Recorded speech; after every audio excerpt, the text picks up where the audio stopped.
Je vous propose ce soir de nous intéresser à un film qui a besoin d'un petit coup de pouce. Wozo, c'est son nom, c'est le projet d'un Montois, Thibaut Monnier, basé sur sa propre expérience à Haïti. Pour finir ce film, il a lancé un crowdfunding. Il doit atteindre en tout les 20 000 euros. Il est avec nous ce soir. Bonsoir, Thibaut Monnier, merci d'être avec nous. Alors parlez-nous un petit peu de votre film Wozo. C'est l'histoire de Boris qui part pour Haïti en mission de coopération pour l'ONU. Voilà, c'est ça. Donc c'est l'histoire de Boris, un jeune journaliste passionné qui décide de partir comme volontaire pour l'ONU en Haïti et qui se retrouve très vite confronté à toute une série de dérives de l'ONU sur place et donc confronté également à son propre rôle de communicateur puisqu'il est journaliste et que son rôle c'est de mettre en image les projets de l'ONU sur place. Vous avez fait une bande-annonce pour annoncer ce film. Je vous propose de regarder un petit bout.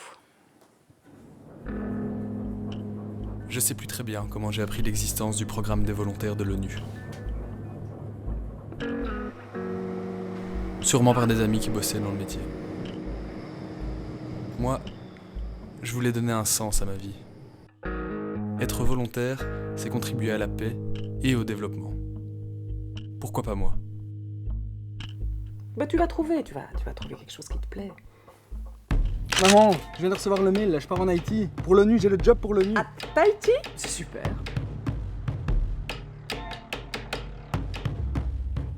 Haïti.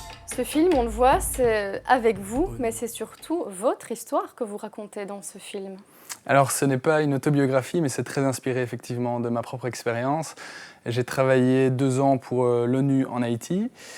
Et à la suite de quoi j'ai décidé de réaliser ce film, qui est une fiction, qui n'est pas un documentaire, parce que je me suis très vite rendu compte que ça allait être très compliqué d'avoir des témoignages in situ, si vous voulez, de collègues ou d'anciens collègues ou de personnel de l'ONU, parce qu'effectivement, c'est aussi leur job qui est en question. Mais pourquoi ? Qu'est-ce que vous racontez dans ce film qui pose peut-être problème ou qui dérange ?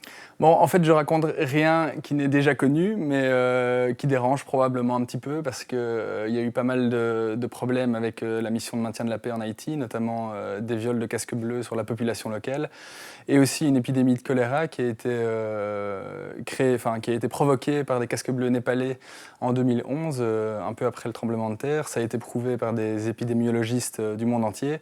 Et c'est une responsabilité que l'ONU n'a jamais reconnue financièrement et juridiquement. L'ONU a présenté officiellement ses excuses en 2016 au peuple haïtien pour cette épidémie de choléra, mais malheureusement, ça ne suffit pas pour enrayer l'épidémie. Qu'est-ce qui vous a donné envie de raconter ces dérives, ce qui vous a choqué pendant votre propre expérience ? Pourquoi ce film ? Je dirais que c'est très lié aussi à ma formation. Je suis journaliste de formation et en tant que communicateur pour l'ONU, votre rôle, c'est plus de faire de la promotion des projets qui sont mis en place par l'ONU en Haïti. Et j'ai très vite ressenti un espèce de décalage un peu étrange entre les sujets que je filmais et la réalité que moi je vivais, et aussi la façon dont on communiquait sur ces projets. Il y a des projets qui fonctionnent, mais il y en a beaucoup qui ne fonctionnent pas. Et malgré tout, on a quand même tendance à parler que des aspects positifs. Donc c'est vraiment ça qui m'a motivé à faire un film. Ce film, ça questionne vraiment le rôle de la communication dans le secteur de la coopération internationale, qui est un secteur qui continue de se développer et qui continue d'attirer énormément de jeunes. Et donc j'avais envie de témoigner de mon expérience aussi pour tous ces jeunes qui ont envie de se lancer là-dedans, juste pour leur donner une vérité un peu différente de la vérité un peu classique qu'on voit d'habitude. Voilà, le souci de la vérité. Vous vous entourez aussi d'acteurs amateurs, sauf Laurence Bibot et alors une artiste locale d'Haïti. Oui, tout à fait. Donc, le film a été entièrement tourné avec des acteurs amateurs, comme vous l'avez dit, haïtiens, ivoiriens aussi, parce qu'on a tourné une partie du film en Côte d'Ivoire, les intérieurs notamment.